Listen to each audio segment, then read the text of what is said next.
আমার ফটোটা আজকে ওখানেই থাকার কথা ছিল, যারা ফটো নিয়ে স্বজন ওখানে বসে আছে। আমি অত্যন্ত সৌভাগ্যবান, ফটো না হয়ে আজকে আমি এখানে জিন্দা আপনাদের সাথে কথা বলতে পারছি। আমার সহকর্মীদের মধ্যে অনেকেই সেই সৌভাগ্য অর্জন করতে পারেনি এখন, মানে নট ইয়েট ট্রাস্ট। আয়নাগর কেন যেন নেত্র নিউজ নাম দিল, সেটা সবার কাছে মনে লাগে গেল এবং এটা গ্রহণযোগ্য হয়ে গেল। কিন্তু আয়নাগরও তো আয়না নেই। আয়নাগরে জমদূত ছিল, আয়নাগরে মৃত্যুর পরোয়ানা ছিল, সে আয়নাগরে আমরা ছিলাম। তবে যেহেতু একবার নাম হয়ে গেছে, এটা আয়নাগর হিসেবেই মানে দেশে এবং বিদেশে এই সংজ্ঞাটা প্রচার হয়ে গেছে, সেটা থাক। RICL TMX, যুগের পর যুগ স্থাপনা থাকে মজবুত। আমাকে একটা সেরকম গুপ্ত গুহায়, মৃত্যু গুহায় নিয়ে গিয়েছিল, আমি পরে দেখে এসেছি। তা আমি তখন যদি আমার চোখ বন্ধ না থাকতো, তাহলে হয়তো আমার কাছে বিশ্বাস হতো না যে এখানে একজন মানুষ থাকতে পারে। তবে রুমের ভিতরে চোখ খোলা থাকতো, এর বাইরে দুনিয়া তো দেখা সম্ভব ছিল না। একদিনই কেবল আমার তারিখ গণনায় সেদিন 14 এপ্রিল পরে 2015 সাল, সেদিন বাংলা নববর্ষ উদযাপন করে তাদের মধ্যে কয়েকজন অফিসার বোধহয় ছিল ওখানে সেই অনুষ্ঠানে। আমাকে বললো, আজকে তো ম্যাডাম পার্টি অফিসের সামনে অনুষ্ঠান করেছে পয়লা বৈশাখের, মানে আমাকে নিউজ দিতে চাইলো যে দেশে এখন স্বাভাবিক অবস্থা বিরাজ করছে। আমি কোনো জবাব পারতপক্ষে তাদের দিতাম না। সেই দিনেই একদিন রুমের বাইরে চোখ বন্ধ করে অবস্থা কিছুক্ষণ বসিয়ে রেখেছিল, রুমটা পরিষ্কার করতে হবে সেজন্য। কারণ রুমের মধ্যে একটা নালার মতো জায়গা ছিল, সেখানে একটা ছিদ্র ছিল পেশাব পায়খানা করার জন্য। একটা ওয়াটার ট্যাপ, পানির ট্যাপটা ছিল, ওইটাই সব কাজে ব্যবহার করতে হতো।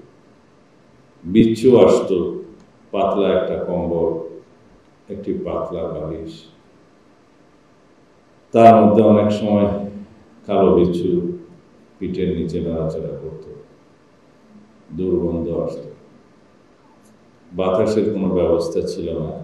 স্টিলের একটা দরজার নিচে কিছু অংশ ফাঁকা খানা পিনা দেওয়ার জন্য, আর উপরে একটু ফাঁকা। তবে বাতাস চলাচলের জন্য 24 ঘন্টা একটা প্যাডেস্টাল ফ্যান রুমের বাইরে চালু থাকতো। শুধুমাত্র খানা পিনা যখন দিত, আমার খাওয়া শেষ না হওয়া পর্যন্ত বসে থাকতো, সেই সময়টা ফ্যানটা বন্ধ থাকতো। রুমের বর্ণনাটা এইরকম, 5 ফিট বাই 10 ফিটের মতো এগুলো, 10 ফিটের চাইতে আরো কম হতে পারে। 2 মাস একদিনের মাথায়, 61 দিনের মাথায় আমাকে বের করে জম টুপি পরিয়ে, কালো চশমা পরিয়ে, গামছা ভিতরে ছিল আরো একটা কয়েক পরত কাপড় পেঁচিয়ে, হাতে গামছা দিয়ে বেঁধে বলা হলো, আজকে আপনাকে এমন একটা জায়গায় নিয়ে যাওয়া হবে, ফিরে আসতে আপনার 2-3 দিন লাগতে পারে। তখনও আমার বিশ্বাস হচ্ছিল না যে তারা আমাকে জিন্দা ছেড়ে দেবে। বলতাম, যদি আমার মৃত্যু হয় এখানে, মানে তারা মেরে ফেলবে সেটা বলতাম না, তাহলে আমার লাশটা আমার পরিবারের কাছে ফেরত দিবে। কোনো উত্তর দিত না। আমি আল্লাহর কাছে সবসময় প্রার্থনা করতাম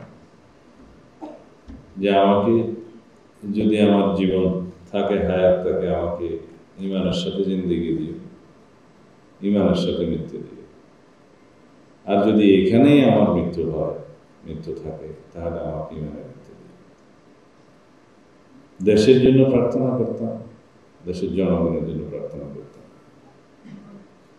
আমি খুব বিশ্বাসী মানুষ, আমি অনেক কিছু দেখেছি, সেই জন্য অনেক অবিশ্বাসী মানুষকে বলি, যদি কোনো বিশ্বাসী মানুষ আমার সামনে আসে, তাকে বলবো যে আমি শুধু আল্লাহর অস্তিত্ব চোখে দেখিনি, কিন্তু আমি অনুভব করেছি, আমি আর অনেক কিছু জেনেছি, আমাকে অনেক কিছু দেখিয়েছে আল্লাহ রাব্বুল আলামিন, সেগুলো আমি বাস্তব জীবনে পেয়েছি।